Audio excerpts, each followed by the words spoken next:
What is good, family? What is good? What is good with you this morning? Welcome back to another NFNC Sports Rap Session. I am Achoti Tamar, and on behalf of News, Facts, and Comments, this is your Sunday morning rap session. Well, today, family, we got some exciting news to report. Some exciting news to report on college football, NFL football, boxing, and WNBA. So sit back, get your coffee cups up, and we're going to get into what happened last week in NFL, what happened this past Saturday in college football, and also what happened last night in boxing. Yes, yes, yes. Let that vibe play a little bit. I'm feeling much, much better after being under the weather, but I managed to feel good for this morning's program. Still trying to be consistent in bringing you all the sports news. So, without any further delay, let's get into it. So, everybody knows that Colorado was facing when I say Colorado, I mean Colorado Buffaloes, was facing a big, big opponent on yesterday. And I'm going to say, in the beginning, I was like, oh, USC, University of Southern California, is just a little bit too much for Colorado Buffaloes. They look like a high school team in the first half of the game. Colorado Buffaloes, they came out a little sluggish, right? And I was thinking, it's over, it's done. And boy, was I wrong. Boy, was I wrong. Man, that young man, Shador Sanders, I don't care what the haters say, Shador Sanders is a top-notch quarterback. Give him some room. Give him the defense he need on that offensive line to hold him back just a little bit, and he will make things happen. So, like I said, family, in the beginning, things was a little sluggish, and didn't seem like they was gonna even put points on the board. But Shador came through, family. Shador came through. So let's go ahead and get into the Bleacher Report article. Shador Sanders praised by fans for heroic effort in Colorado's loss to USC. This young man made an amazing comeback in the second half of the football game. Although it was not enough to clinch the win, you have to give him props for coming back strong. I mean, he did his thing. So let's read what the Bleacher Report had to say. Colorado's comeback attempt fell short as it suffered a 48-41 loss to number 9 USC on Saturday at home in Boulder. Now, let's just put things into perspective. Colorado Buffalo team last year only won one game. Coach Prime comes in this year as the head coach and brought some players with him, snatched some players out of the portal, and put together a team that went 3-0, and now they're 3-2. This is a young team. They played against USC, and the Heisman Trophy winner from last year, USC's quarterback was the Heisman Trophy winner. And Still, Shador managed to pull it off in the second half. Even though he didn't win, he made a hell of a comeback. Plenty of fans will have written off the Buffs after they fell behind 27 points in the second quarter. A lead USC reestablished with 2 minutes 14 seconds left in the third quarter. 20 unanswered points from Deion Sanders' squad turned this into a game. After Oregon carved the Buffaloes up to a tune of 42 points and 522 yards, fans weren't overly optimistic about their odds of slowing down Trojan star Caleb Williams. That would be the quarterback who won the Heisman Trophy last year. As expected, Colorado's defense had no answer for the reigning Heisman Trophy winner early on. He finished 30 of 40 through the air for 403 yards, 6 touchdowns, and 1 interception. So that's what happened with Colorado. Even though, they did not win, Colorado quarterback Shador Sanders at least managed to have a better day than he did against Oregon, going 30 of 45 for 371 yards, 4 touchdowns, and 1 interception. Although USC's offense scored at will for most of the contest, head coach Lincoln Riley won't be happy about how Colorado moved the ball in the second half.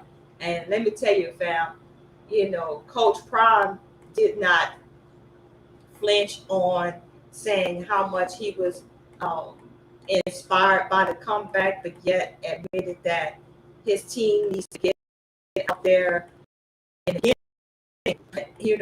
in quarters 1 and 2 and do what they need to do to secure a win. So with that being said, I can tell you the major takeaway in the game yesterday as opposed to the game on last week was that Colorado's running game was superior. I mean, they stepped it up. I remember last week I said that they have no running game, and I've been saying this since I saw them play at TCU first game. And I was like, where's the running game? Without the running game, the passing game is going to struggle. But on yesterday, Colorado managed to get some good runs in. They managed to establish a running game, which kind of threw the Trojans off in the third and fourth quarter, and managed to make a hell of a comeback. I mean, even though they didn't win, the score was 48-41 against a Heisman Trophy winning team. So we have to keep our eyes on this team. Do not sleep on Colorado. Once they figure out what they need to do on defense to stop these passing plays from the opponents, the cornerbacks need to step up, right? The cornerbacks need to step up to stop these people from throwing the ball and the silly mistakes that were made. I mean, come on, missed tackles, just things that we should work out during practice, right? We have to learn how to tackle better.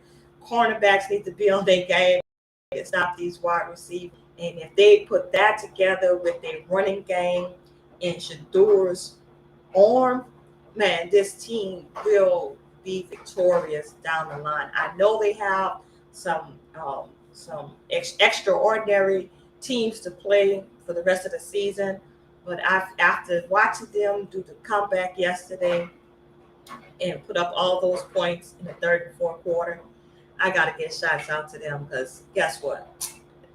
That looks like a winning team to me. So they should not feel bad about losing to USC. That was a very, very tough opponent. And I say again, this is a young team.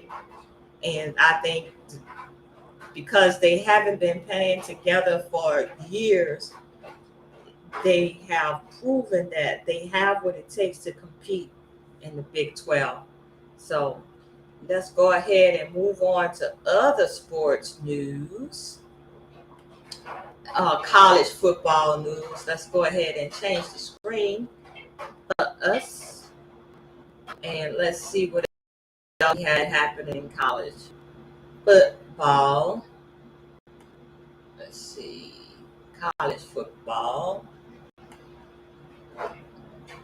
Oh, what am I doing this morning? I'm out of practice. Hold on 1 second. Let me get that screen back up for us.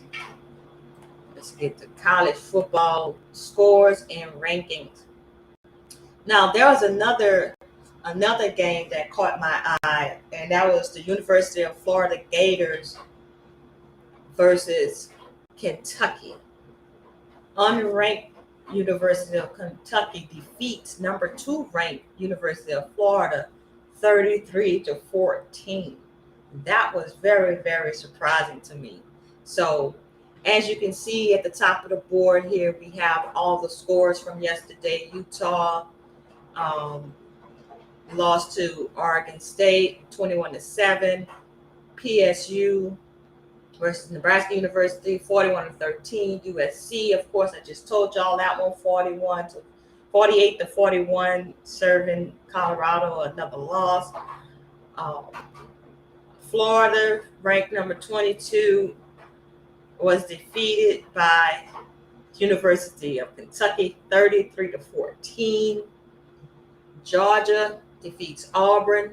Michigan defeats Nebraska. Kansas City University was slaughtered by Texas Longhorns. And the list goes on and on. So the main takeaway. Oh, and don't forget, Mississippi beats LSU 55-49. To me, that was an upset because Mississippi is ranked number 20. Mississippi is ranked 20 and LSU is ranked 13. And I know that was very, very disappointing for LSU fans, but you live to fight another day. So let's move on to NFL news. In NFL news, we had the following scores from last week. San Francisco defeated the Giants. The Colts defeated the Ravens. The Browns stomped the Titans. The Lions defeat the Falcons. And the Saints had a nail biter. They almost did it. But Green Bay Packers managed to pull it off with a final score of 18-17. The Texans beat the Jaguars 37-17. And this was a blowout right here. Oh my goodness. The Miami Dolphins stomped the Broncos. But, I guess everybody would say that was to be expected because the Broncos, hadn't won a game. But man, to put up 70 points, and I'm going to show y'all why this happened. This guy here. But let's go. Let's check out. Wait. Before I do that, should I do that first? Yeah. Let's just check out the highlights from this game. Right. This is like what I call the play of the week. Right here. So, hold up, y'all. Hold up. I gotta go back and do this fair use thing, right? Because we don't want nothing to happen to the channel. Let's just go ahead and put that fair use up before we get in trouble, because we about to use somebody's video. Get the fair use up. Let's get that up right quick. Pause for a word to call, y'all.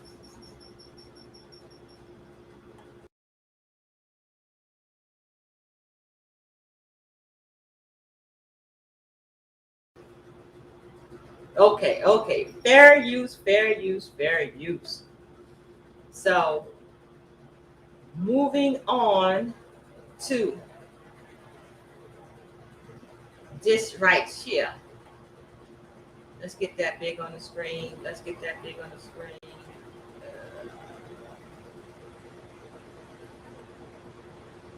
There we go. Let's get that big on the screen. So we're going to play that video.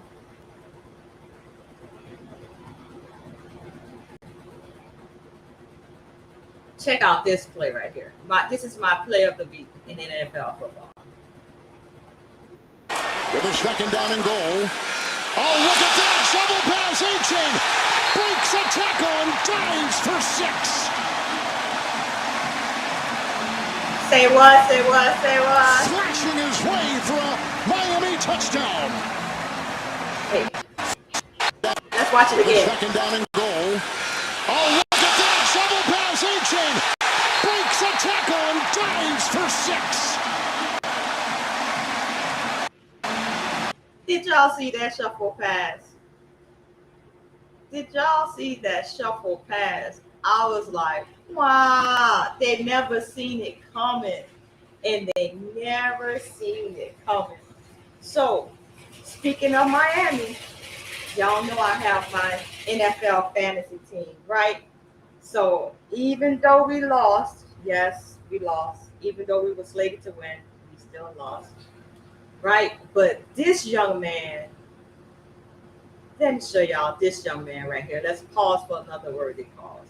This young man.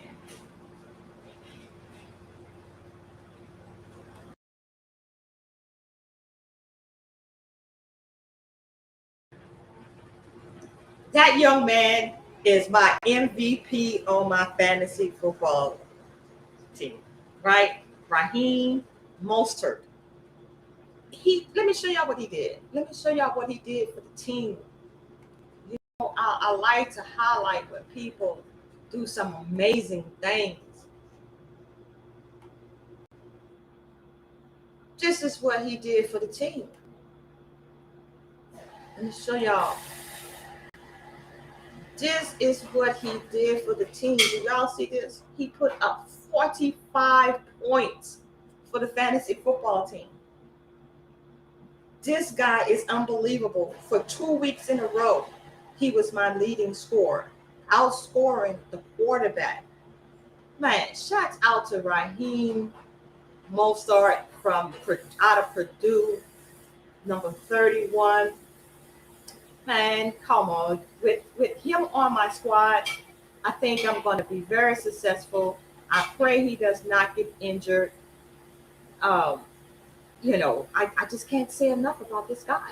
I'm not trying to brag on him or anything like that, but this guy was truly amazing. Number 31, if you don't have him on your squad, if you're playing fantasy football, you probably want to get him on your squad, right? Because he is doing amazing. He's doing amazing. Let me see. Did I pull up a story on him? I know I read something, but let's see. Where did I put it? Yeah. Let's talk about Raheem. Let's talk about Raheem for a minute. It says here in week 3, Raheem Mostert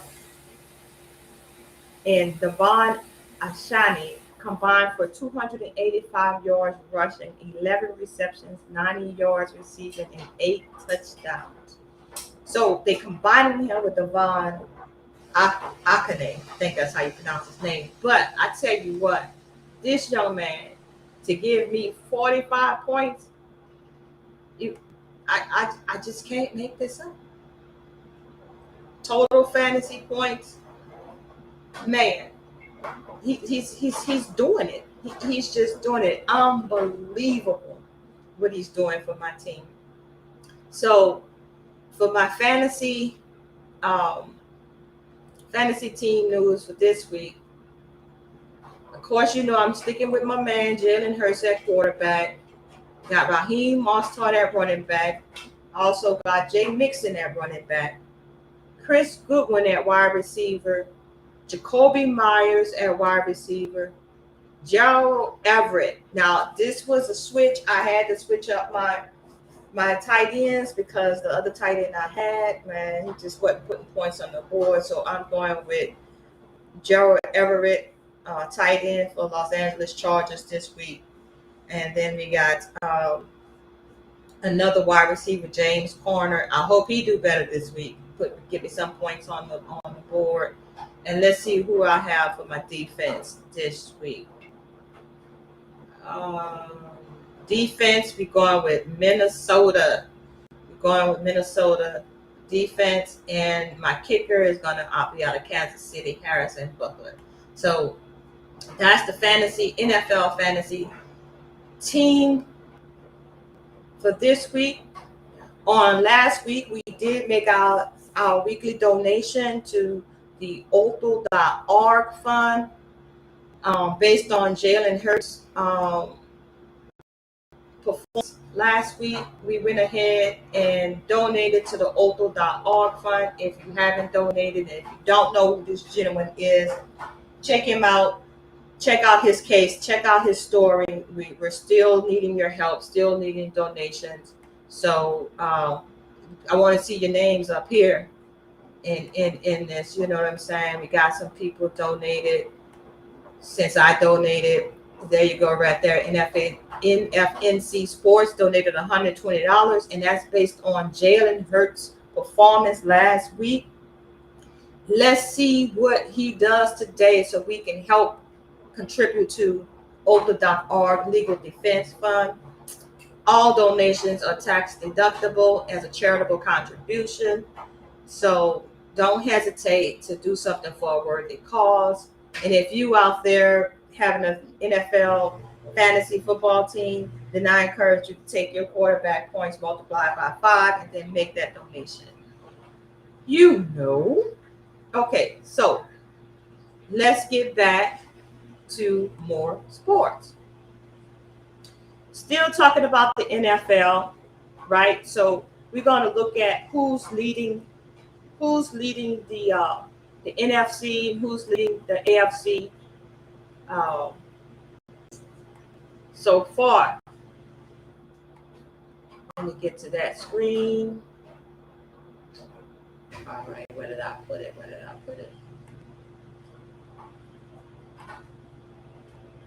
Here we go. All right, so in the AFC East, the Dolphins are number 1, okay? In the AFC North, the Steelers are number 1. In the AFC South, the Colts are number 1. In the AFC West, the Chiefs are number 1. All right, now let's switch over to the NFC. In the NFC East, the Eagles are number 1. In the NFC North, the Lions are number 1. In the NFC South, we have a 3-way tie between the Falcons, the Saints, and the Buccaneers. Man, that is the division to watch. The NFC South, they trying. Can they pull it off today? Will anybody make a difference today? NFC West, the 49ers are leading the pack 3-0. So what's up for today? Today's game. Who are the challengers today? All right, so today, let's see, let's get this right. Week 4. In week 4, this is what we have to look forward to. Of course, you know right now the Atlanta Falcons are playing Jacksonville. That game is going on right now. Jacksonville is leading 7-0 in the first quarter with 5 minutes and 43 seconds left. Also today we have the 3-0 Miami Dolphins versus the 2-1 Buffaloes. Then we have Minnesota and Carolina today. They both 0-3, so we'll be interested in finding out who will become victorious. Somebody got to win, so they're going to improve to 1-3 after the day, one of the two, right? And same thing with Denver and Chicago. They both 0-3. So somebody got to be a winner. I'm taking Chicago because Denver just got slaughtered last week. So moving on. Okay, so then we got Baltimore and Cleveland. That should be a nail biter. They're both 2-1, so they vying for position. We also have Pittsburgh and Houston. I'm gonna take Pittsburgh. They keep wanting me to sign in. This is my broadcast here. No, I'm not signing in right now. All right, so like I said, Pittsburgh and Houston. I'm going with Pittsburgh. LA Chargers and Indianapolis. I'm going with the Chargers. I'm going with the Chargers because they might pull it off today. So I got a feeling that that's going to be a huge upset in Indianapolis. So Tampa Bay versus New Orleans. Oh, they're both 2-1. So like I said, they're both all of these teams. Those three teams: Atlanta, Buffalo, and the same. I'm saying the Buccaneers. They're all fighting for that position to be the leader in their division. So I got to go with the Saints. That's my hometown. You know what I'm saying? So I got to go with the Saints. Be watching that very closely today. All right. Then so that's at 12 o'clock. All those games starts at 12 o'clock. And then we have Washington versus Philly. Washington is 2-1. Philadelphia is 3-0. Think Washington might be a little hungry, so Philadelphia have to watch out. Of course, you know I have Jalen Hurts, so I'm going with Philadelphia. And then so we got Cincinnati and Tennessee. That should be another interesting game. They're both 1-2, so we'll see who's going to become victorious on that end. All right. So of course, y'all know I have my Yahoo Fantasy team, but. You know, we'll see what happens with the team that we already have. Let's see. We had some more sports news here. WNBA. Remember last week I said that they were going off into the playoffs, and so on September 29th. They played game 3, and the Liberty defeated the Sun 92-81. And also in game 3, the Aces defeated the Wings 64-61. No real surprises there. No real surprises at all. So I also wanted to show y'all this news out of the box world. Right here.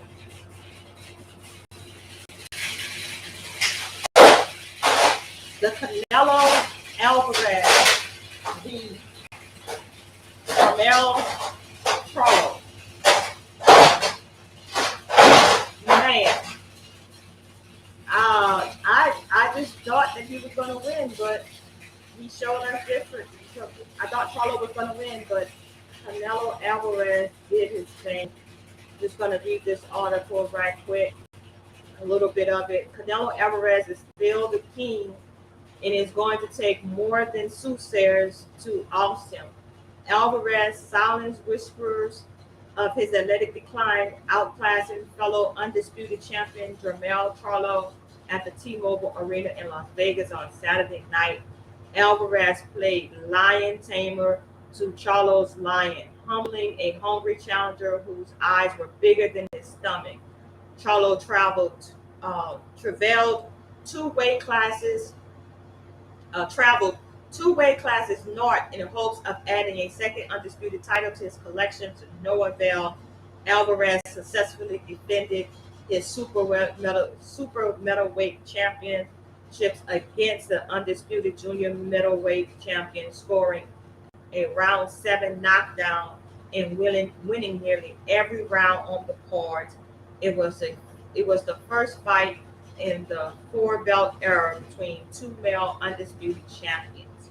Charlo fell short of lofty ambitions, but the night wasn't a total loss for boxers rising to the challenge. A mature and disciplined Mario Barrios, 28, looked renewed and evolved while battering former WNBA welterweight champion Unitas Yugas earlier that night. That was the undercard, and it was an absolute thriller, they say, with Elijah Garcia stopped Armando Hernandez. But man, I just want to say, shouts out to Canelo Alvarez, man. I don't know what's up for his next, who's going to be his next challenger, but I just really thought that Charlo was going to pull it off. But I could be wrong sometimes. I could be wrong, So shouts out to Canelo Alvarez, right? So the scorecards was he won by unanimous decision. One judge gave him 119 to 108. Another judge scored it 118 to 109, and another judge scored it 118 to 109. So, like I said, Charlo went down in the 7th round. So, hey, what can I say? What can I say, guys? So, I want to thank you all for watching again. If you have some sports stories that you want me to cover, look into some sports news that we should pay attention to, please email me at email me at newsfactc@gmail.com. Share your story, share the news, and I'll try to let you know. I don't know what's going on with my computer. That was the Charlo fight right there. I don't know. I guess y'all wasn't seeing that, but you heard my voice, hopefully. So like I said, I thank you all for watching another edition of NFNC Sports Rap Session. And as usual, that's a wrap.